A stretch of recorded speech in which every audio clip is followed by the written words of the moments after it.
गुरुन् वैष्णवंश्च श्रीरूपं साग्रजातं सहगना रघुनाथान्वितं तं सजीवं साद्वैतं सावधूतं परिजनसहितं कृष्णचैतन्यदेवं श्रीराधाकृष्णपादान् सहगणललिता श्रीविशाखान्वितंश्च हे कृष्णा करुणा सिंधु दीनबंधु जगत्पते गोपीश गोपीकांत राधाकांत नमोस्तुते तप्त कांचन गौरांगी राधे वृंदावनेश्वरी वृषभानुसुते देवी प्रणमामि कल्पतरुभ्यश्च कृपा सिन्धुभ्यैव च पतितानं पावनेभ्यो वैष्णवेभ्यो नमो नमः। ॐ नमो भगवते वासुदेवाय। ॐ नमो भगवते वासुदेवाय। ॐ नमो भगवते वासुदेवाय। नारायणं च नमस्कृत्यं नरं चैव नरोत्तमं देवीं सरस्वतीं व्यासं ततो जयमुदीरयेत्। नष्टप्रायेषु अभद्रेषु नित्यं भागवत सेवया भगवती उत्तमश्लोके भक्तिर्भवती नैष्टिकी। इदं भागवतं नाम पुराणं ब्रह्मसंहितं उत्तमश्लोकचरितं चकारा भगवन् ऋषि निःश्रेयसाय लोकस्य धन्यं स्वस्तिमहं महः। ॐ सहना भवतु सहनं भुनक्तु सह वीर्यं करवावहे तेजस्विनावधीतमस्तु मा विद्विषावहे। ॐ शान्तिः शान्तिः शान्तिः। ॐ जय श्री कृष्ण चैतन्य प्रभु नित्यानंद श्री अद्वैत गदाधर श्रीवासादि गौर भक्त वृंदा। हरे कृष्णा कृष्ण कृष्ण हरे हरे हरे राम राम राम हरे हरे। तो हम 10वां अध्याय पढ़ रहे हैं। 10वां स्कंद 21वां अध्याय। हाँ हाँ, एक मिनट। इसका शीर्षक है वेणु गीत की सराहना। गोपियों ने वेणु गीत की सराहना की। शिशुका वाच इत्थं शरत् स्वच्छ जलम पद्माकर सुगंधिना न विशत वायुना वातं स गोपालकोच्युतः। तो इस प्रकार सुखदेव गोस्वामी कह रहे हैं कि शरद ऋतु में भगवान ने जब वृंदावन में प्रवेश किया, ब्रज के वनों में प्रवेश किया, तो स्वच्छ जल अति स्वच्छ था। स्वच्छ जलम पद्माकर सुगंधिना, और अनेक प्रकार के कमल के फूल खिले हुए थे सरोवरों में, नदियों में, मानसी गंगा में, जमुना जी में। तो पद्याकर सुगंधिना न विशत वायुना वातम गोप गोपाल अच्युतः। और वायु मंद गति की वायु थी जो सुगंध लिए जा रही थी अपने अंदर समेटकर उन कमलों के फूलों की। और ऐसे वन में भगवान ने नया विशद प्रवेश किया भगवान ने। किनके साथ?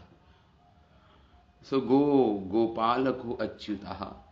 भगवान अच्युत जो सदा आनंद के स्तर से नीचे नहीं गिरते, वो भगवान अच्युत जो भगवान हैं वो गौओं के साथ, ग्वाल बालों के साथ भगवान ने प्रवेश किया ऐसे ब्रज के वन में। कुस्मित वनराजी शुष्मी भृंगः द्विजकुलघुष्टसरः सरित महीन्द्रम मधुपति अवघाया चार्यंगः सह पशुपाल बलः चुकूज वेणु। तो भगवान ऐसे वन में प्रवेश किया जो कुस्मित मतलब फूलों के गुच्छों, फूलों से सुशोभित वो वृक्ष थे। वनराजी मतलब पंक्तियां थी, वृक्षों की पंक्तियां जिसमें अनेक प्रकार के फूल खिले हुए थे। कुस्मित वनराजी शुष्मी भृंग, और उसमें शुष्मी भृंग मतलब तो भंवरे वो मंडरा रहे थे उन पुष्पों पर, और शुष्मी मतलब मतवाले हो गए थे वो भंवरे जो मंडरा रहे थे, मतवाले थे, उन्मत्त थे। द्विजकुल घुष्ट सरहा सरेंद्रम महेंद्रम, और क्या था, द्विजकुल अनेक प्रकार के पक्षी, रंग बिरंगे पक्षी कलरव कर रहे थे, गुष्ट कलरव कर रहे थे, भंवरे गुंजा रहे थे पुष्पों पर। और वो जो गुंजान थी भंवरों की, जो ध्वनि थी और जो पक्षियों की कलरव थी, वह नदी सरोवर और पर्वतों से क्या हो रही थी, ध्वनि शब्द उत्पन्न हो रहा था, इको हो रही थी, प्रतिध्वनि उत्पन्न हो रही थी। किनकी, भंवरों की और अनेक पक्षियों की ध्वनि क्या हो रही थी, का शब्द हो रहा था वहां पर। तो यहां पे यही बोल रहे हैं, मधुपति अवघाया, ऐसे वृंदावन में। तो वृंदावन की शोभा का वर्णन किया सुखदेव गोस्वामी ने। उसके बाद ऐसे मधुपति भगवान, मधु यदुवंशियों को भी बोलते हैं, मधुवंश या यदुवंश, तो उनके पति यदुवंशी भगवान कृष्ण, या वसंत ऋतु के पति। मानो वसंत ऋतु जैसी शोभा थी उस समय, थी तो शरतकालीन ऋतु, लेकिन वसंत ऋतु जैसे फूल खिले हुए थे अनेक वृक्षों पर। मधुपति अवघाया, भगवान ने, अवघाया मतलब भगवान ने प्रवेश किया, भगवान ने। चार्यन कहा, सह पशुपाल, और गौओं को चराने के लिए। तो पहले गौएं, उसके बाद बलराम जी उसके थोड़ी सी पीछे भगवान कृष्ण थे, और उनको तीनों और चारों ओर से घेर रखा था किन्होंने, सखाओं ने, बाल सखाओं ने। भगवान के मुख को देखते हुए सबने घेरा हुआ भगवान को। चार्यन कहा, स पशुपाल बल, और पशुपालन करने वाले ग्वाल बाल। तो यहां पे पशुपालन का अर्थ होगा, मतलब बकरियां भी थी, भैंसें भी थी, गौएं भी थी, बैल भी थे। तो पशुपाल बलदेव जी के साथ, चुकूज वेणु, भगवान बलदेव जी से थोड़े से पीछे, चुकूज मतलब भगवान ने तान छेड़ी अपनी वंशी की, वेणु की। चुकूज मतलब बजाया भगवान ने अपनी वेणु वंशी को बजाया। तो भगवान कृष्ण ने बड़े ही कुशलतापूर्वक अपनी वंशी की यहाँ पे ध्वनि की, तथा वृंदावन के रंग बिरंगियों जो पक्षी थे, जो कलरव कर रहे थे, और जो भंवरे मंडरा रहे थे, गुंजन कर रहे थे, उनके साथ ताल पे ताल मिलाकर भगवान ने अपनी वंशी को बजाया। तत्व्रज स्त्रिया श्रुत्य वेणुगीतम स्मरोदयन कश्चित् परोक्षम कृष्णस्य स्वसखिभ्यो अन्नवर्णन। तो उस समय जब भगवान ने अपनी वेणु की ताल छेड़ी, तो जो व्रज स्त्रियां थी, जो ब्रज में थी, उन्होंने जब आश्रुत्य सुना, इतनी मधुर वेणु की ध्वनि को जब सुना उन्होंने, भगवान की आश्रुत्य वेणुगीतम स्मरोदयम, उनके हृदय में अपराकृत कामदेव का उदय हुआ, मतलब प्रेम का उदय हो गया उनके हृदय में। तो वेणुगीतम स्मरोदयम, उदित हो गया, स्मर मतलब कामदेव, यहां पे अपराकृत कामदेव की बात हो रही है। शुद्ध प्रेम उदित हो गया उनके हृदय में, उद्दीप्त हो गया, उद्दीपन हो गया, प्रदीप्त हो गया उनके हृदय में। भगवान कृष्ण का जो प्रेम क्या हो गया, का उद्दीपन हो गया। काश्चित् परोक्षम कृष्णस्य सखी स्वसखीभ्यो वर्णयन, और कोई कोई गोपी परोक्ष रूप से, परोक्ष मतलब दूर ब्रज में बैठी हुई है वो गोपी, परोक्ष रूप से भगवान कृष्ण का स्मरण करते हुए, उनके वेणु गीत का श्रवण करते हुए, स्वसखीभ्यो अन्ववर्णयन, अपनी सखियों से उन्होंने अन्ववर्णयन, वर्णन करने लगी सखियां कृष्ण के गुणों का, उनकी लीलाओं का, कृष्ण की वेणु गीत का वर्णन करने लगी। वेणु माधुरी, रूप माधुरी, प्रेम माधुरी, लीला माधुरी का वर्णन करने लगी सखियां एक दूसरे से। इतना प्रगाढ़ कृष्ण का स्मरण हो आया, उस अपराकृत कामदेव रसराज भगवान कृष्ण का स्मरण हो आया कि जो भावमयी गोपियां थी, भावमयी गोपियां थी सब, विशेषतः श्रीमती राधा रानी, वही उन्होंने अनुवर्णन, मतलब सबने एक साथ, सबने अलग अलग सुना उस वेणु गीत को, मानो भगवान ही उनको पुकार रहे हों उस वेणु गीत के द्वारा। सबको ऐसा अनुभव हुआ। तत् वर्णयातुमारब्धा कृष्ण चे स्मरन्ते कृष्ण चेष्टितम् नाशकन् अशकन् स्मरवेगेन विक्षिप्त मनसो नृपः।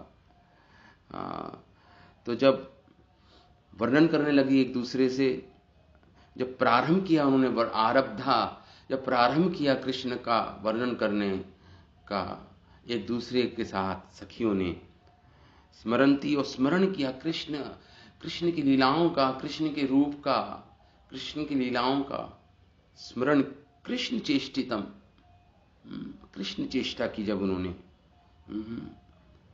कृष्ण की चेष्टाओं का स्मरण किया, तो न अशकन स्मर वेगेना, क्योंकि इतना प्रेम उमड़ आया, इतना प्रदीप्त हो गया हृदय प्रेम से, इतना उद्दीपन हो गया प्रेम का, कृष्ण प्रेम का, कि न अशकन, शक्ति नहीं रही उनको वर्णन करने की।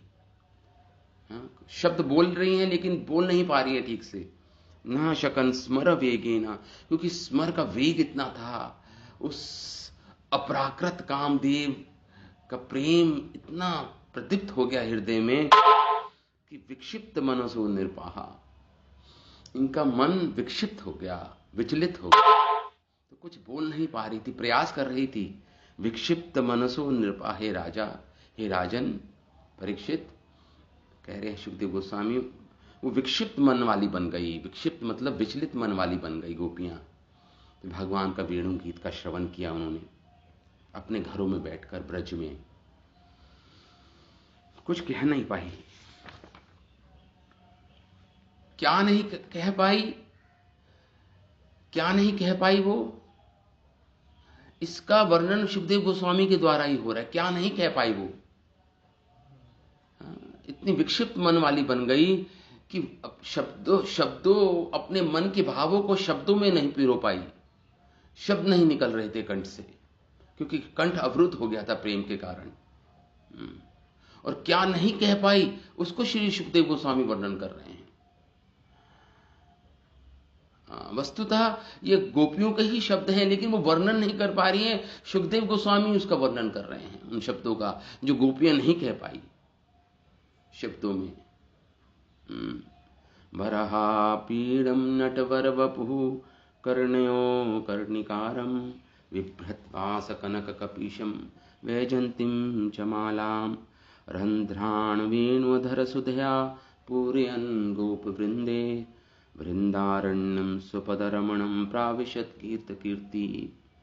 तो अब सुखदेव गोस्वामी इस श्लोक को बोल रहे हैं, श्लोक के द्वारा जो गोपियां नहीं वर्णन कर पाई स्मर वेग के कारण, विक्षिप्त मन वाली बन गई गोपियां, विचलित मन वाली बन गई। क्या कहना चाह रही थी वो गोपियां सुखदेव गोस्वामी, क्योंकि गोपी भाव है सुखदेव गोस्वामी का, इसलिए सुखदेव गोस्वामी ने उनके मन की बात जान ली, गोपियों की मन की बात, वही इसका वर्णन कर रहे हैं कि बरहा पीड़म, बरहा मतलब होता है मयूर पिच। तो भगवान ने पीड़म उसको अलंकार रूप में अपने शीश पर धारण कर रखा है, मयूर पिच को।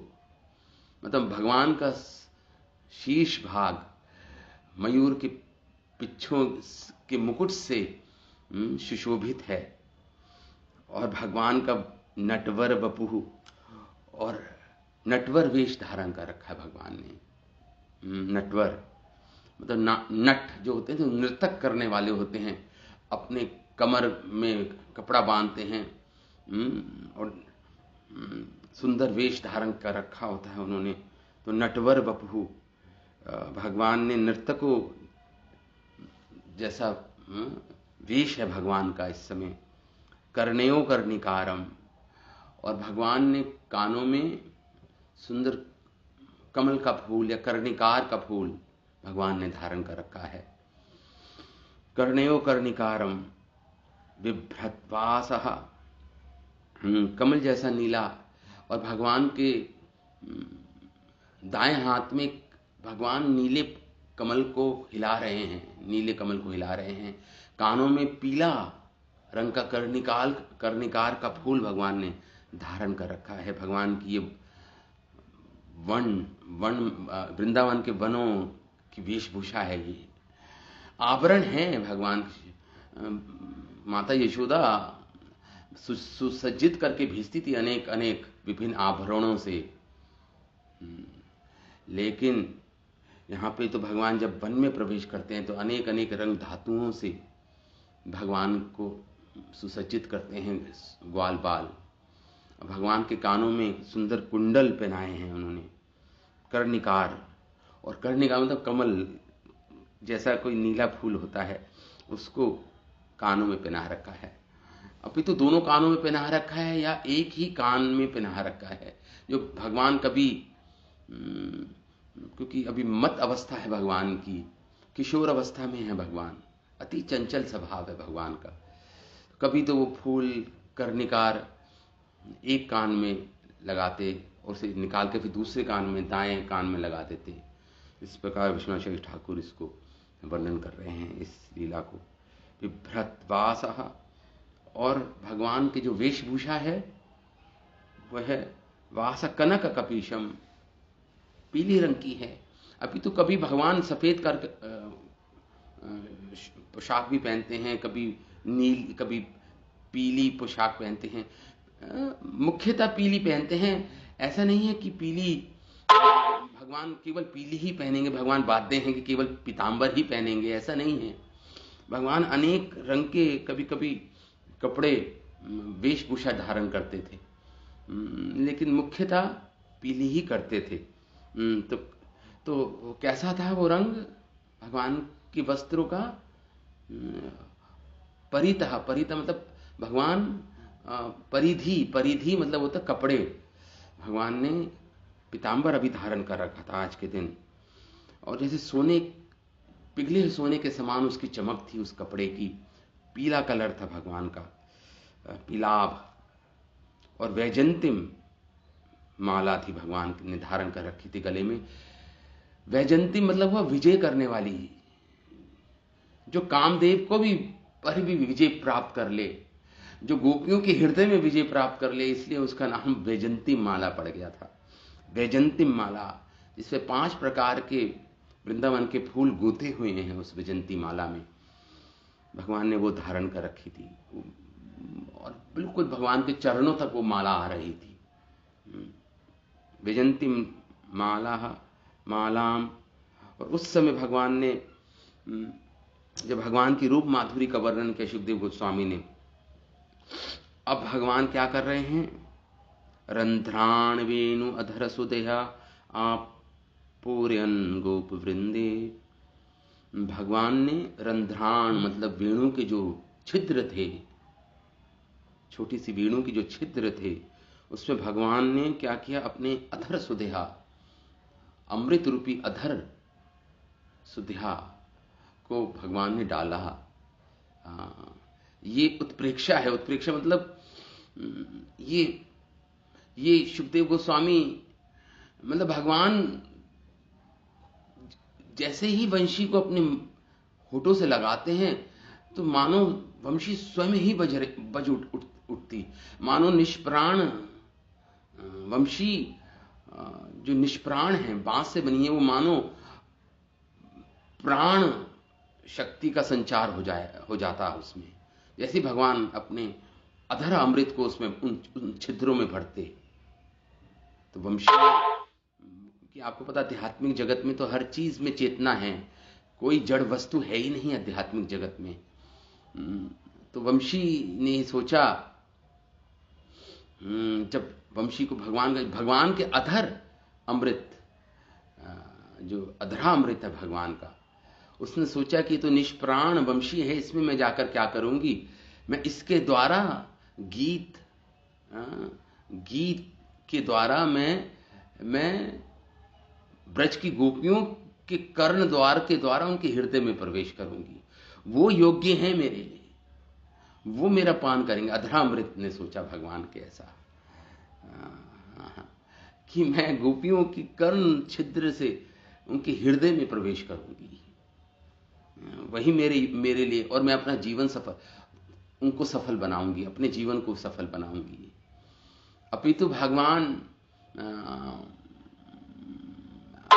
गोपियां भगवान का अधरामृत का पान करना चाहती, इच्छा है गोपियों की और भगवान की भी। वेणु अधर सुधया आपूर्यन, भगवान पूरित कर रहे हैं उन छिद्रों को अपनी अधर सुधा से, अपनी अमृत अधर सुधा, अपने अधर सुधा से। और वेणु अधर सुधया आपूर्यन गोप वृंदे, और गोप वृंद भगवान की सुंदर रूप मधुरिमा का पान कर रहे हैं ये सब, और भगवान को चारों तरफ से घेर रखा है इन गोप वृंदों ने। और ये भी भगवान के साथ प्रवेश कर रहे हैं।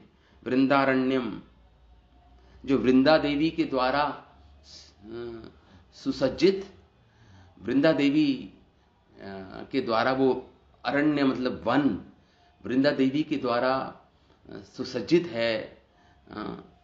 ऐसे वृंदावन में गोप वृंदों के साथ भगवान स्वपद रमणम, भगवान के चरण चिन्हों से अंकित वो वनों की भूमि, कण हर जगह भगवान के चिन्ह अंकित हैं वहां पर। इवन पत्थरों पर भी भगवान के चिन्ह अंकित हैं।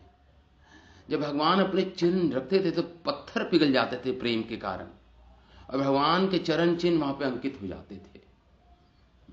ध्वजा, पताका, ज्यों, अंकुश, अनेक प्रकार के भगवान के चिन्ह हैं, 19 प्रकार के चिन्ह हैं दोनों चरणों में भगवान कृष्ण के, मानो वो अंकित हो जाते।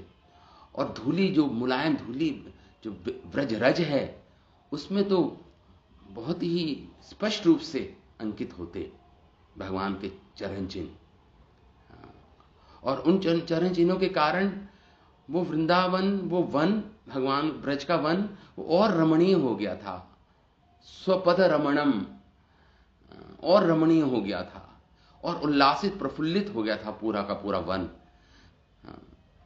वहां की सरिताएं, वहां की सरोवर, वहां की नदियां, वहां के महेंद्र मतलब वहां के पर्वत, चोटियां गिरी, फल लताएं सब प्रफुल्लित हो गई कृष्ण के चरण के अंकित, जब वहां पे जब कृष्ण का प्रवेश हुआ, और इसलिए और रमणीय हो गया, रमणीय हो गया वो स्थान, रमन करने योग्य हो गया भगवान की। रमणम प्राविशत गीत कीर्ति, और प्रवेश किया भगवान ने, गौओं ने, ग्वाल सखाओं ने और बलदेव जी ने। और गोप वृंद क्या कर रहे हैं? भगवान की यश की सुंदर, भगवान के सुंदर रूप का दर्शन करके स्वतः वो गीत गा रहे हैं भगवान के रूप का, भगवान की लीलाओं का, जो पहले भगवान ने लीलाएं की हैं, भगवान की कीर्ति का यशोगान कर रहे हैं वो सारे भगवान के ब्रज सखा। इस प्रकार ये वर्णन नहीं कर पाई सखियां जो सुखदेव गोस्वामी वर्णन कर रहे हैं गोपी भाव में। तो इस प्रकार सारी गोपियां भगवान के प्रेम में खो गई जब ये वेणुनाथ सुना गोपियों ने। इति इस प्रकार वेणुरवं राजन् सर्वभूत मनोहरं श्रुत्वा मजस्त्रिया सर्वा वर्णयन्ति अभिरे अभिरे। इस प्रकार जब वेणु का रवम सुना, गोपियों ने ध्वनि सुनी वंशी की, हे राजन परीक्षित, सर्वभूत मनोहर। तो ऐसा नहीं, देखिए यहां पे गोपियों का जो स्मर उदय हो गया है, जो कामदेव, जिसे अपराकृत कामदेव उदित हुआ गोपियों के हृदय में,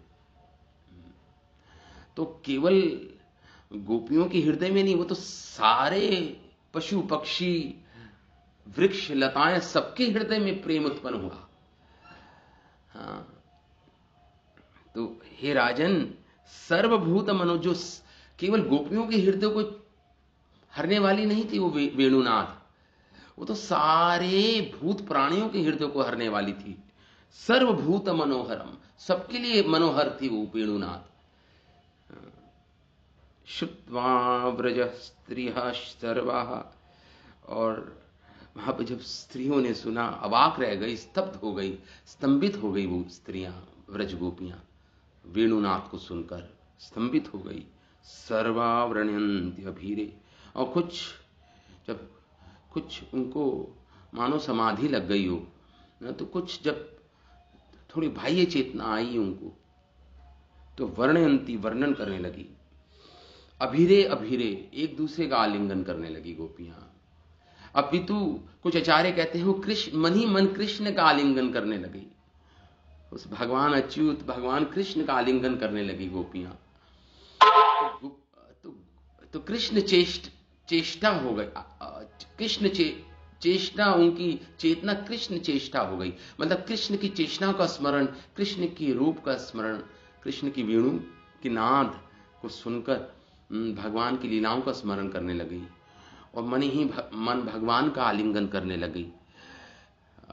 और इसका एक और अर्थ हुआ कि गोपियां एक दूसरे का ही आलिंगन करने लगी, क्योंकि इतनी कृष्ण भावना भावित हो गई, कृष्णमय हो गई उनकी चेतना, उनका अंतःकरण इतना कृष्णमय हो गया कि हर सखी में कृष्ण को के ही दर्शन कर रही है, स्फूर्ति हो गई, कृष्ण की ही स्फूर्ति हो गई, भगवान कृष्ण की ही स्फूर्ति हो गई एक दूसरे में।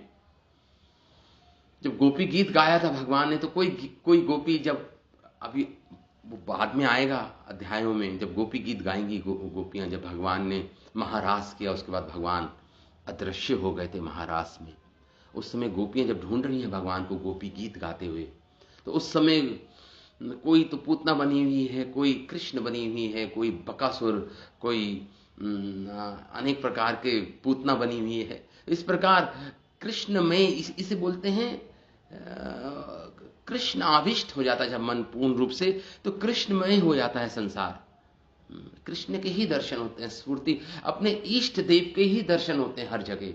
तो ये तो गोपियां हैं, तो पूर्ण रूप से महाभाव है इनके हृदय में, धारण कर रखा है इन्होंने, महाभावमयी गोपियां हैं ये। तो इन्होंने मानो इसलिए एक दूसरे एक दूसरी सखी को आलिंगन कर रही हैं। अब और दूसरा अर्थ हुआ इसका कि वो कृष्ण का ही आलिंगन कर रही हैं, मनी मन कृष्ण का ही आलिंगन कर रही हैं। इसमें जीव गोस्वामी क्या लिखते हैं इन 6 श्लोकों पर? जीव गोस्वामी लिखते हैं कि इस प्रकार शरद ऋतु का वर्णन कर, ऋतु में भी भगवान की क्रीड़ा का वर्णन हो रहा है, भगवान क्रीड़ा कर रहे हैं। तो पहले तो जलवायु की आश्रय भी स्वयं भी मनोहर है। जलवायु केवल सुखदेव गोस्वामी जी की हृदय में वर्णन करने योग्य ये रूप और लीला पहले से विद्यमान थी, अतः जो भाव आते गए सुखदेव गोस्वामी उसको प्रकट करते गए परीक्षित महाराज को, अथवा उच्चारण करने की शक्ति नहीं रही। इस प्रकार श्री कृष्ण यादव जाति में जन्म लेने के कारण भगवान गोप कहलाए।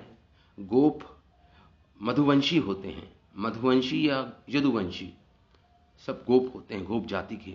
उन्होंने स्वामी कृष्ण को, यदुवंशी तो खैर क्षत्रिय होते हैं, यदुवंशी तो क्षत्रिय होते हैं, तो उनके स्वामी श्री कृष्ण को मधुपति कहा गया। यहां पे जो शब्द भगवान के लिए आया है मधुपति शब्द से क्रीड़ा की संपूर्णता कह दी गई। भगवान श्लेष में मधुपति का अर्थ होगा ऋतुराज वसंत के पति भगवान कृष्ण। तो इस प्रकार उनका भगवान तो मधुपति हैं, मतलब भगवान तो सारी जीवों के पति हैं, सारे जीवों के पति हैं भगवान। उनका प्रवेश होने पर वन की संपूर्ण शोभा अधिक बढ़ गई, ये दिखलाया गया और रमणीय हो गया। श्री कृष्ण ने वन के हृदय में प्रवेश किया। इससे ज्ञात होता है कि कृष्ण का तो वन में सर्वत्र प्रवेश हो गया और वन को जैसा तत्वज्ञान हो गया वह ध्वनित हुआ। उन्होंने गोपों एवं बलदेव के साथ प्रवेश किया भगवान ने, क्योंकि उनके साथ ही गाय चराने का कार्य होगा, इसलिए चार्यन शब्द आया है यहाँ पे। आगामी तो कृष्ण के द्वारा किए गए वेणुनाद में ही गोपियों के प्रेम की संगति प्राप्त होती है। श्री बलदेव आदि, देखिए बलदेव जी वेणुनाद नहीं कर रहे हैं, बलदेव जी के पीछे है थोड़े से भगवान, क्योंकि यशोदा मां ने कहा था कि बलदेव जी को ये आज्ञा दी थी कि बलराम जी को कि आप कृष्ण की रक्षा करना पूर्ण रूप से, उसको देखो अपने आगे मत जाने देना, इसको पीछे ही रखना अपने। तो भगवान कृष्ण बलराम जी से थोड़े पीछे चल रहे हैं और वेणुनाद तो केवल भगवान कर रहे हैं इस समय। यहां पे यही जीव गोस्वामी कह रहे हैं।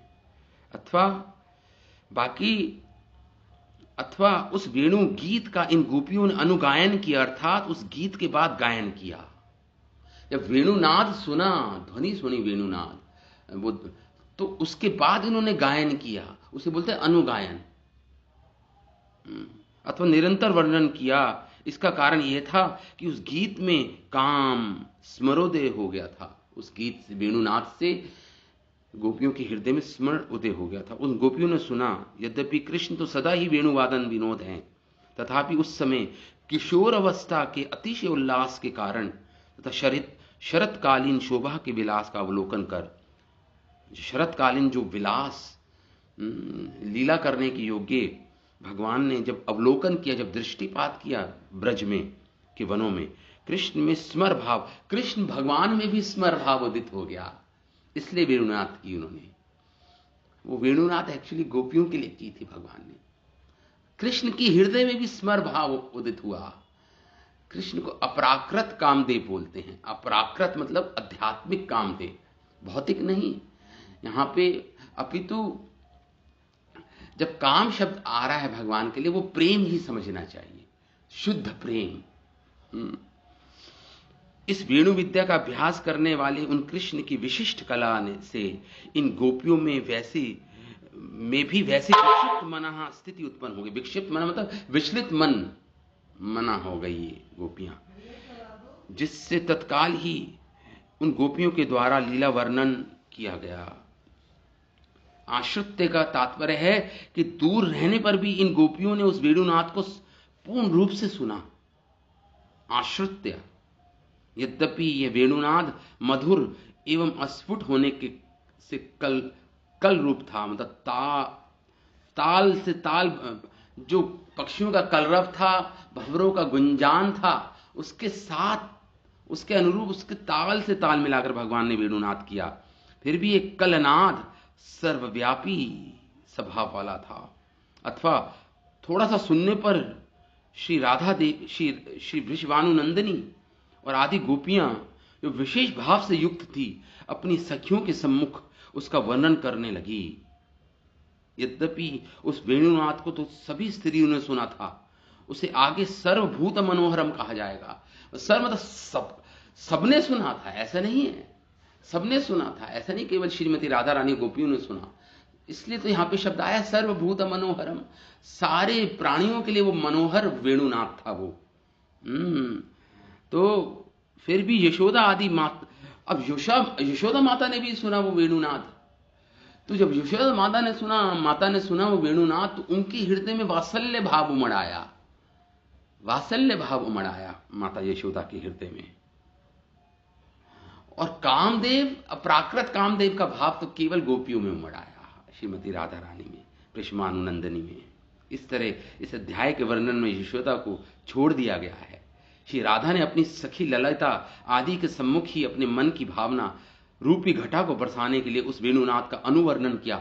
अनुवर्णन का अर्थ होता है सुना और फिर वर्णन किया, कुछ इसे बोलते हैं, बाद में वर्णन किया। वह उन्हें सुनना चाहती थी।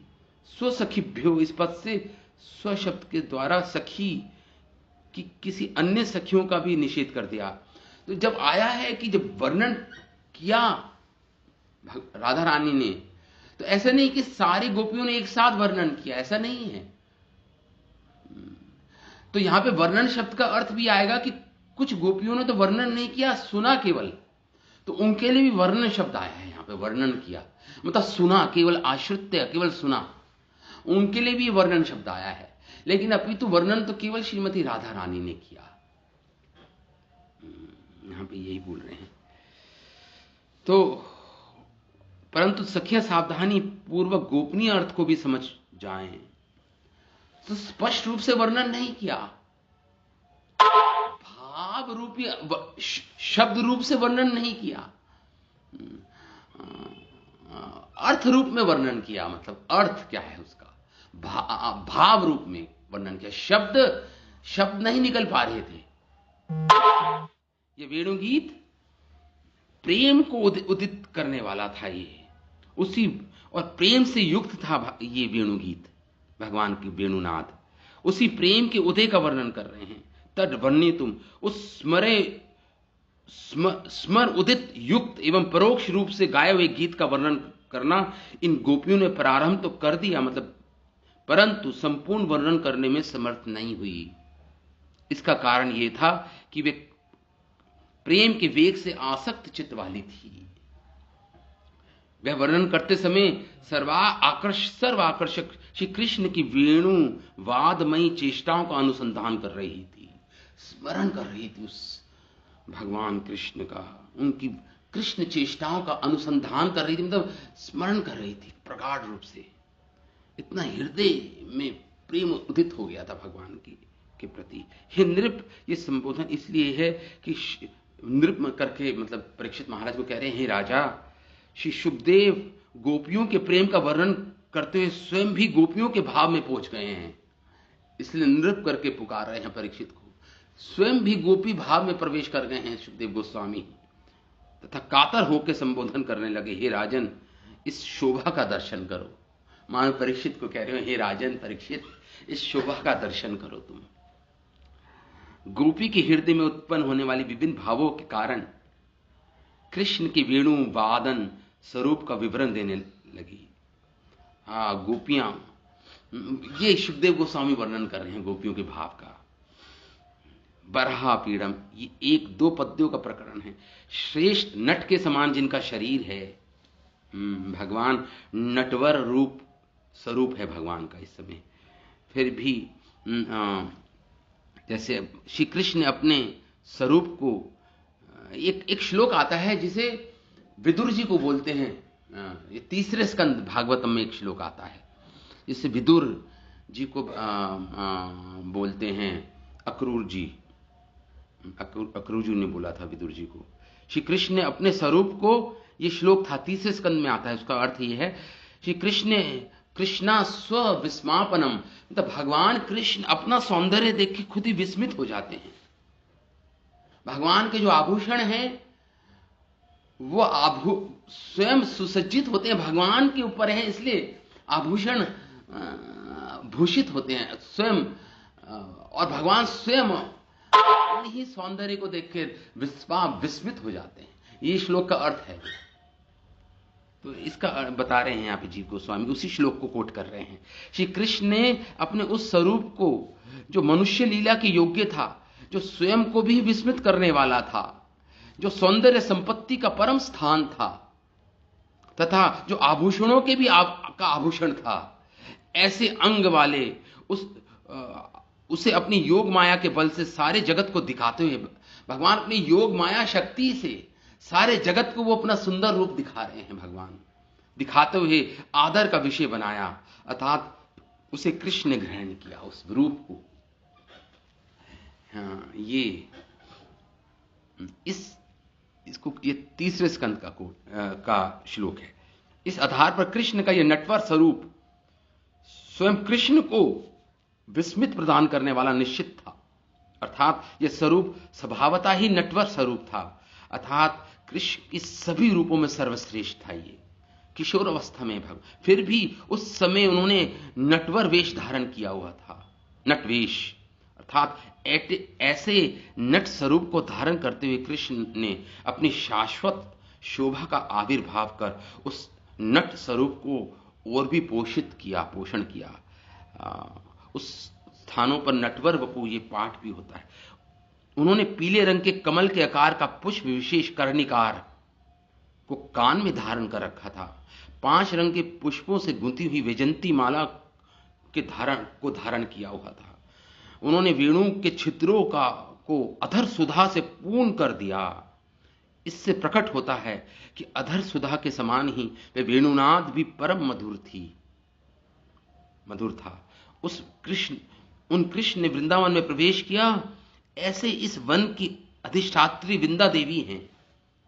श्री वृंदा ने जब ये देखा कि श्री भगवान यहां क्रीड़ा विशेष के लिए उत्सुक हैं, तो इस वन को उन्होंने विशेषता सुसज्जित संस्कृत कर दिया और सुंदरता बढ़ा दी वृंदा देवी ने। अर्थात ये वृंदावन पृथ्वी एवं अन्य सभीयों के लिए सुखकर हो गया, अथवा ये वृंदावन आपके चरणों का प्रिय स्थान है। स्वपाद रमणम, ये रम्य कोमल धूली पुष्पों से का पराग और कोमल पत्ते आदि के कारण स्वतः ही रतिजनक हो गया, प्रिय हो गया। रति मतलब जो रति को उत्पन्न करे, प्रेम को उत्पन्न करे वह ये वन ही प्रिय स्वरूप हो गया, मानो प्रिय स्वरूप हो गया वो।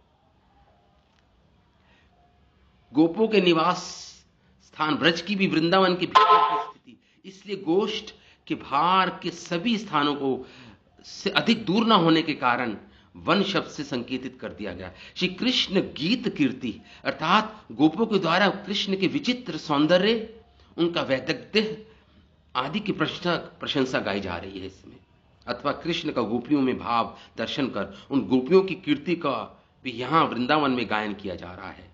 यहां गोपियों का साक्षात नाम प्रिय नर्म सखा गोपों ने इसलिए नहीं लिया क्योंकि ऐसा करने पर उन गोपों को लज्जा बाधा डाल रही थी। यहां कृष्ण की मोती के हार, स्वर्ण अंगद आदि अलंकारों को धारण किया होता भगवान ने, तथापि उनका सुखदेव गोस्वामी ने वर्णन नहीं किया क्योंकि वे अलंकार स्वतः ही कृष्ण की शोभा नित्य सिद्ध है, तो प्रतिदिन सुसज्जित है, ये तो उनके शरीर का ही अंग है, तो इसलिए वर्णन नहीं किया सुखदेव गोस्वामी ने इन श्लोकों में भगवान की आभूषणों का। अथवा वन्य वेश ही सर्वाधिक मोहक था, भगवान का भी वन्य वेश है, उसका वर्णन किया सुखदेव गोस्वामी ने। वन्य वेश है वो ज्यादा अति मोहक था, उससे भी ज्यादा, अर्थात अथवा शरद ऋतु के प्रथम दिन श्री कृष्ण वन विहार के लिए वेश धारण करने के उद्देश्य से इस वन प्रांत में आए। उन्होंने केवल वन्य वेश धारण करके ही वन में प्रवेश किया था। गोप वृंद, जिनमें बलदेव भी शामिल थे, उन्होंने कृष्ण की कीर्ति गा रहे थे, वह सबके सब। अतः कृष्ण का श्री कृष्ण बलदेव युगल के रूप में यहां वर्णन नहीं किया गया। वैसे भी गोपियां एकमात्र कृष्ण में ही निष्ठा रखती हैं। वे गौ, बलराम, गाय एवं अन्य श्रृंगार आदि का कृष्ण के परिकर आदि के रूप में वर्णन करेंगी आगे। अभी देखिए गोपी, अभी तो ये वेणु गीत अभी शुरुआत नहीं हुई है वेणु गीत की, तो आगे वर्णन करेंगी। ये जो भगवान की गौएं हैं, बलराम जी हैं, ये तो भगवान का मानो श्रृंगार हो, सब भगवान का विशेषण हो मानो। विशेष्य तो केवल एकमात्र कृष्ण ही है। और वेणु गीत, वेणु भी तो वही नाद, वेणुनाद तो केवल कृष्ण ही कर रहे हैं। इस प्रकार सभी व्रज स्त्रियों ने वेणुनाद सुनकर एक दूसरे का प्रत्यक्ष आलिंगन किया तथा हृदय में विराजमान श्री कृष्ण का ही भावना से आलिंगन किया, अथवा विशेष उदय होने के कारण प्रेम कारण मोहित होकर एक दूसरे को श्री कृष्ण ही मानकर परस्पर आलिंगन किया गोपियों ने। तो इस वेणुनाद द्वारा सभी प्राणियों के मन को हरण करने वाला वो वेणुनाद का गुण था वो।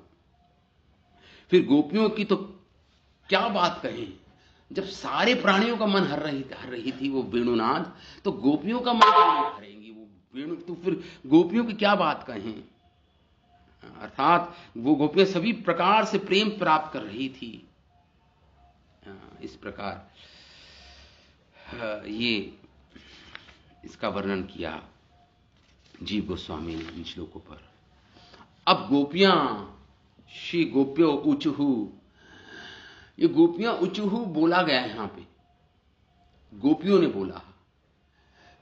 तो जीव गोस्वामी लिखते हैं कि गोपियां तो पहले ही ये बता दिया था इसके पहले श्लोक में कि गोपियों ने वर्णन आरंभ किया, नहीं कर पा रही थी फिर भी प्रयास कर रही थी वर्णन करने का, अपना ढांढस बना के।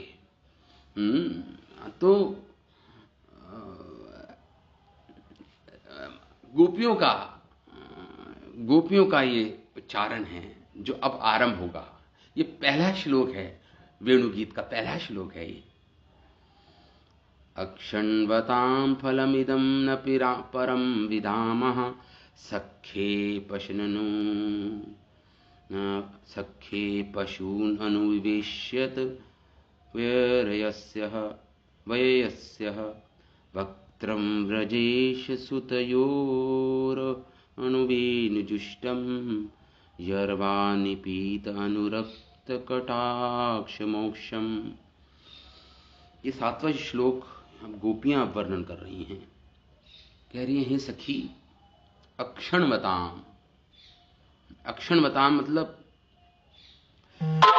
हे सखी, वो अपनी मानो राधा रानी कह रही है, हे सखी अक्षणवताम, जो अक्षणवताम हैं, जो नेत्र वाले हैं, जिनको नेत्र हैं, जिनके अक्षणवताम, जिनके जो नेत्र वाले हैं, फलम न परम विदामः, ये जो सुंदर छवि जो भगवान के दर्शन कर रही हैं गोपियां, ये नट बरहा पीड़म नटवर वपु कर्णयो कर्णिकारम रंध्रान वेणु, जब ये सुंदर छवि भगवान की जब गोपियों में देख रही हैं गोपियां, तो कह रही हैं राधा रानी से कि जो नेत्र वाले जन हैं, इससे परम फल क्या होगा। नेत्र प्राप्त करने का उद्देश्य ही यही है, ये दर्शन करना भगवान के, इतने सुंदर नटवर वेश का दर्शन करना भगवान के। वेणुनाद करते भगवान जब प्रवेश कर रहे हैं, नहीं तो नेत्र प्राप्त करने का कोई उद्देश्य ही नहीं है। कह रही हैं फलम, ये परम फल है नेत्र प्राप्त करने का, नेत्र वाले लोगों के लिए उनके नेत्रों का परम फल ही यही है। इदम न परम विदाम है, हम इसके परे कोई फल जानती नहीं। नेत्रों के लिए ही परम फल है भगवान की इतनी सुंदर झांकी का दर्शन करना, यही परम फल है सभी ने हमारे नेत्रों के लिए। इससे बड़ा मतलब यही अपने आप में फल है। ऐसा नहीं कि भगवान के दर्शन करके कोई फल प्राप्त हुआ है, नहीं, दर्शन करना ही अपने आप में ही फल है। और इससे परे कोई फल को न परम विदामा, हम नहीं जानती। सखे, हे सखी, हम नहीं जानती इससे कोई अलग भी कोई और भी कोई ऊंचा फल है क्या, जो हम सुंदर सुंदर दृश्य जो हम देख रही हैं अपनी नेत्रों से। पश्नून, भगवान क्या, पशून, पक्षियों के साथ अनुविवेश्यत, भगवान प्रवेश कर रहे हैं ब्रज के वनों में। निवेश्यत और वयस्य, अपने समान, अपने वयस्क मतलब अपने ही आयु वाले, अपने ही आसपास आयु वाले ग्वाल बालों के साथ भगवान प्रवेश कर रहे हैं ब्रज में। इससे बड़ा नेत्रों के लिए परम कोई, हमारी इंद्रियों के लिए इससे बड़ा, विशेषकर नेत्रों की बात हो रही है, इससे बड़ा कोई परम फल नहीं है। न वेदाम, मैं नहीं जानती, मैं नहीं जानती इससे बड़ा कोई फल होगा। वक्त्रम ब्रजेश सुतयोर अणुवेण जुष्टम, वक्त्रम मतलब भगवान का मुख, ब्रजेश सुत युनोर अनुवीण जुष्टम। यहां पे बात हो रही है, यहां पे देखिए गोपियां अपना प्रेम स्पष्ट रूप से प्रकट नहीं करना चाहती, लेकिन नहीं करना चाहती, लेकिन अपने आप को रोक नहीं पा रही हैं, अपने प्रेम को छुपा नहीं पा रही हैं गोपियां इस प्रथम श्लोक में। इसके अगले वाले श्लोक में काफी हद तक छुपाएंगी, लेकिन अभी जब आरंभ किया वेणुगीत को गाने, जब वेणुगीत गा रही हैं गोपियां, तो अभी छुपा नहीं पा रही हैं, प्रयास कर रही हैं अपने प्रेम को छुपाने के लिए। इसलिए कह रही हैं कि वहां पर, इसलिए कृष्ण बलराम की यहां पे बात कर रही हैं दोनों, ब्रजेश सुतयो, दोनों जो ब्रज ईश मतलब नंद बाबा के दोनों पुत्र हैं कृष्ण बलराम, उन दोनों की बात कर रही हैं यहां पे। सुतयो मतलब बहुवचन आया है, सुत मतलब क्योंकि बलराम जी को भी प्रायः भगवान का ही मतलब नंद बाबा का ही पुत्र माना जाता है ब्रज में। इसका उदाहरण मिलता है जब एक बार नंद बाबा वसुदेव जी से मिले थे मथुरा में किसी उपवन में, तो उस समय वसुदेव जी ने कहा था कि मेरा मतलब बलराम जी के बारे में कहा था। अब उनके जो पुत्र थे वसुदेव जी के पुत्र बलराम जी, क्योंकि मेरा पुत्र ब्रज में ही है ना, सुरक्षित है ना, और क्या वो तो आपको ही अपना पिता मानता होगा, इस प्रकार वसुदेव जी ने कहा था। तो प्राय आप देखेंगे भागवतम में बलराम जी को नंद बाबा का ही पुत्र कहा गया है श्रीमद् भागवतम में।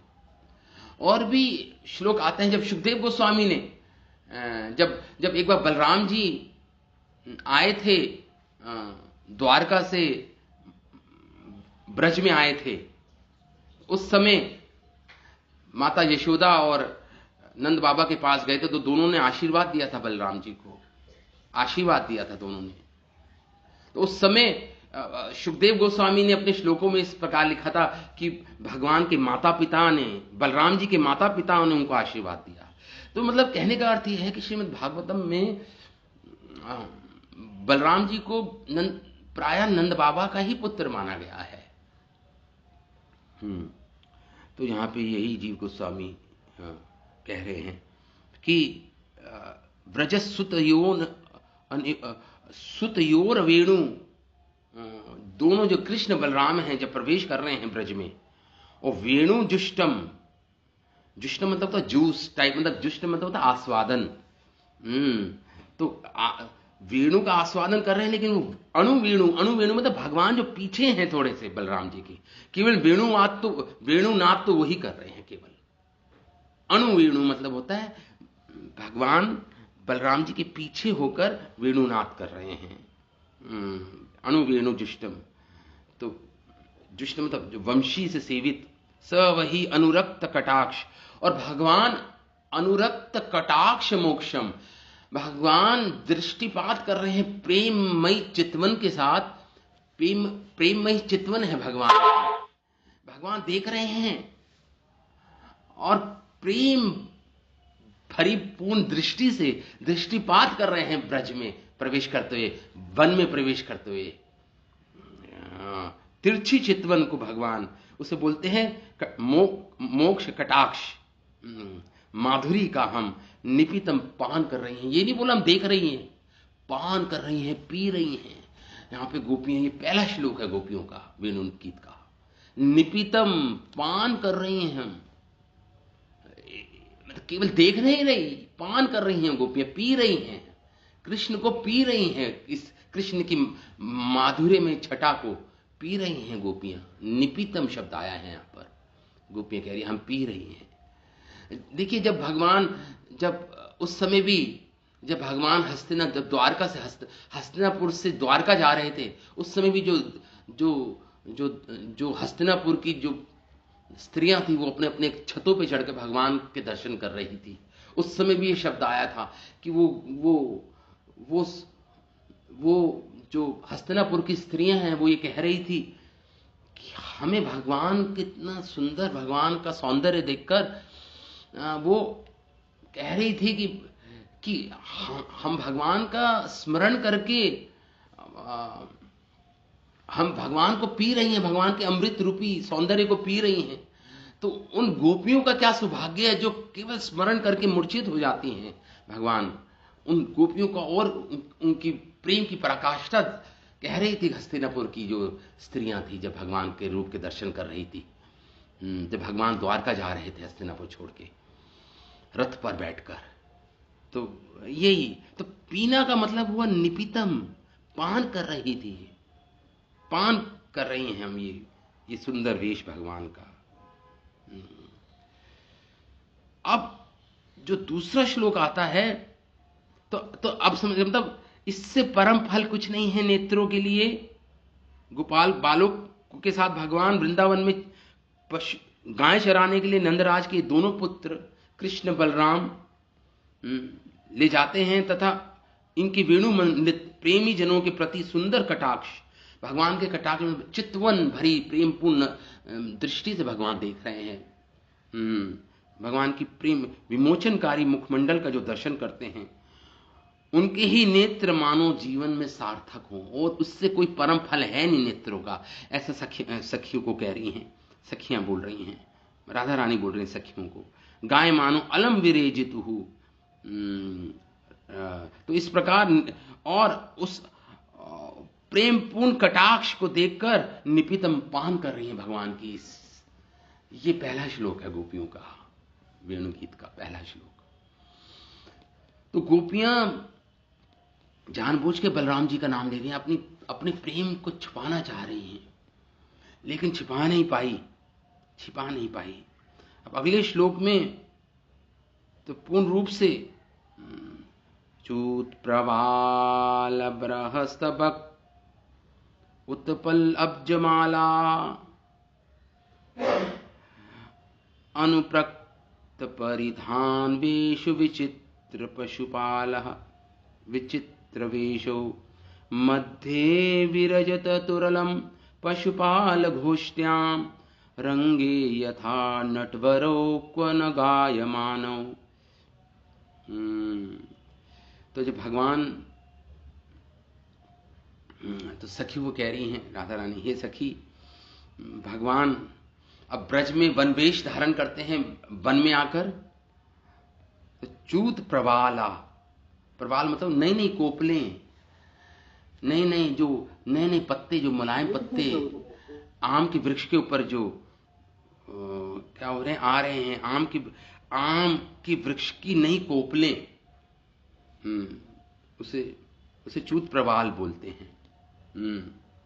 बरहास्तबक, भगवान ने मयूर, बरहा मतलब मयूर के पंख का गुच्छा अपने शिरो भाग पर धारण रखा है, और स्तबक मतलब तो फूलों के गुच्छे, मानो भगवान ने अपने सिर पे जूड़ा बांधकर, अपने सिर के तो अभी तो कभी कभी खुले भी छोड़ते थे भगवान अपने केशों को, लेकिन कभी कभी जूड़ा बांधते थे और उस पर फूलों के गुच्छे धारण करते थे भगवान, और मयूर पिच्छ धारण करते थे भगवान। स्तबक मतलब पुष्पों के गुच्छे,